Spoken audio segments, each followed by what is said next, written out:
I mean, we had the adumbration, the kind of the heralding of the current mood when the Rose Must Fall campaign arrived in Britain from South Africa in 2015-16.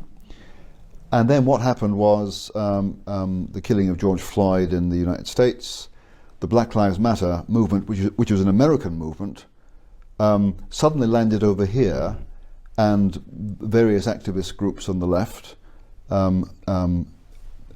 promoted it as if the UK were the US. So it's as if whatever problems the US suffers from in terms of race and in terms of their fundamentally racist society is equally true of us. So if you put together social media, the political interest of activist groups exploiting Black Lives Matter, combined with widespread ignorance, even among educated, degree-holding citizens in Britain, people who run institutions, widespread ignorance of our imperial history. No one knows enough to contradict the radically negative narrative. And that's one reason I wrote the book. At least, if no one agrees with my argument, at least in the pages of my book they will discover the whole truth. The good and the bad and the good about our imperial past. You see, that seems to be key to me, that in fact, you know, people just simply don't know.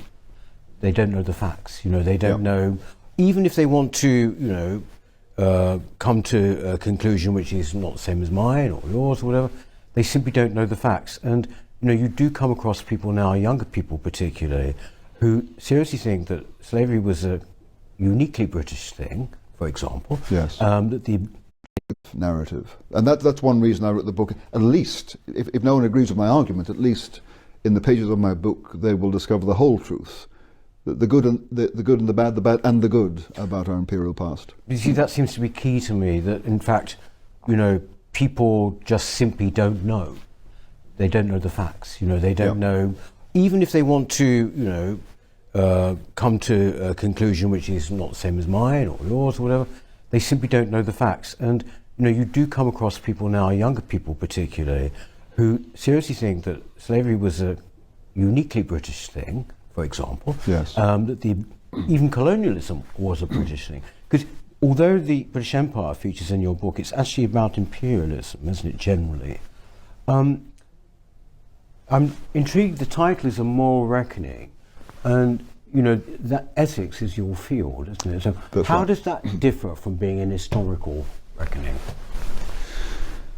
Right. So, as you say, I'm an ethicist, so I'm in the business of analysing issues and coming to a moral judgment about them. That's my trade. That's my profession.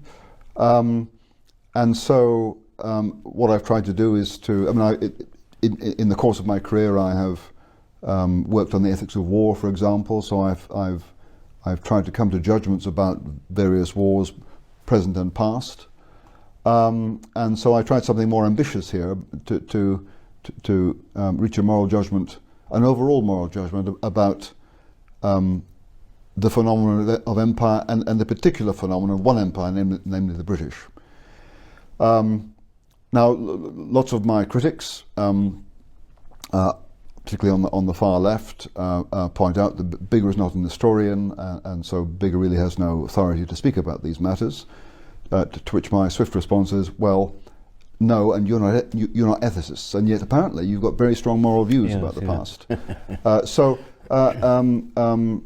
The book is organised. It's not a history of the British Empire. It's organised according to moral issues like racism and violence and economic issues and cultural assimilation, that kind of thing.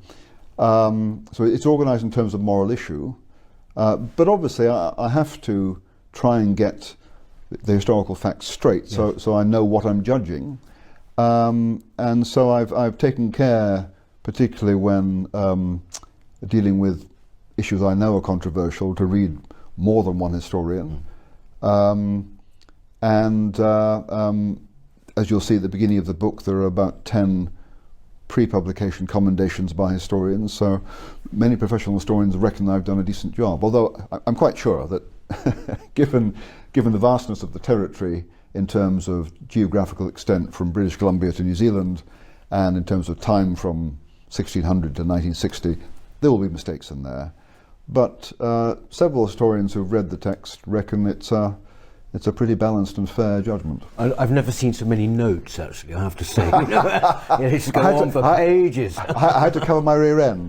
But I decided to spare the reader some of my skirmishes with my critics. Right. But there's some good stuff in the notes. Actually, speaking of your skirmishes with critics, in some ways, you sort of found is it right to say, actually, you sort of found yourself in this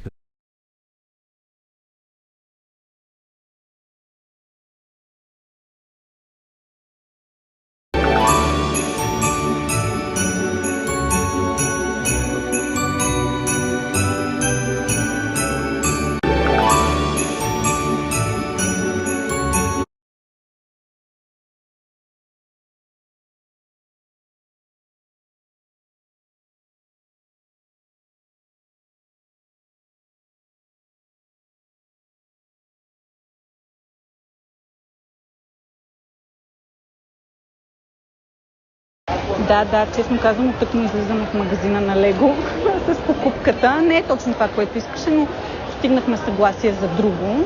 Даже ми дадоха и бонус подарък, защото магазина е нов, така че съм много доволна. Утре остана само нещо сладичко да им взема. Тази вечер ще опаковам. И утре ти предлагам сутринта да се чуем и някъде преди 3, най-късно преди 4. Да съм ти ги предала нещата, предлагам. Ще дойда до вас с колата и така ще ми кажеш по кое време е удобно. Много се радвам, супер стана.